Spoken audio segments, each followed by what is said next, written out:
Тізе ауруы жаста да, егделерде де кездеседі. Тіпті балабақша жасындағы балақайлардың өзі тізесінің ауыратынын айтып шағымданады.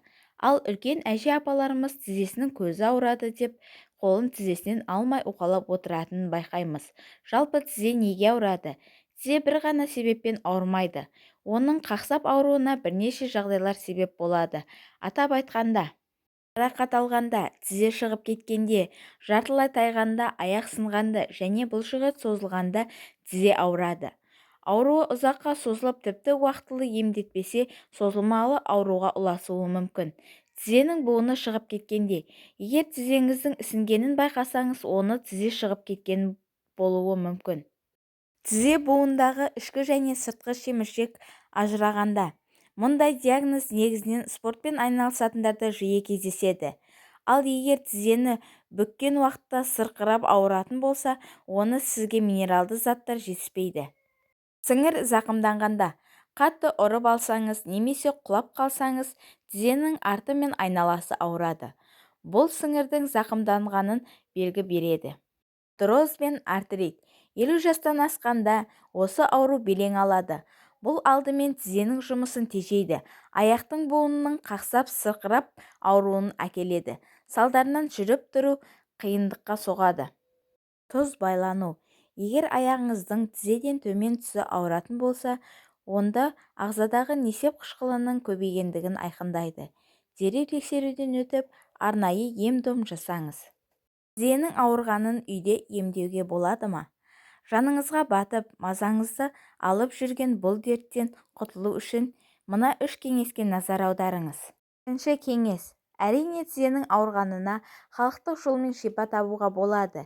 Ол үшін 3 ас қасық мейіз, 4 ас қасық желатин, 2 ас қасық асқабақ дәні, 200 мг бал, 4 ас қасық күнжіт, 8 ас қасық зығыр дәні қажет. Дайындалу тәсілі. Алдымен дәндерді бір ыдысқа саламыз. Оны блендердің көмегімен жақсылап ұнтақтайсыз. Оған мейіз, желатин, күнжіт және бал қосып, тағы да блендердің араластырасыз. Бір келкі қоймалжың болған кезде шыны ыдысқа салып, қақпағын мықтап жабасыз. Бұл ыдысты тоңазытқышта сақтау керек. Дайын болған емдік қоспаны күніне 2 рет таңертең аш қарынға және түскі тамақтың алдында 1 ас қасықтан қабылдайсыз.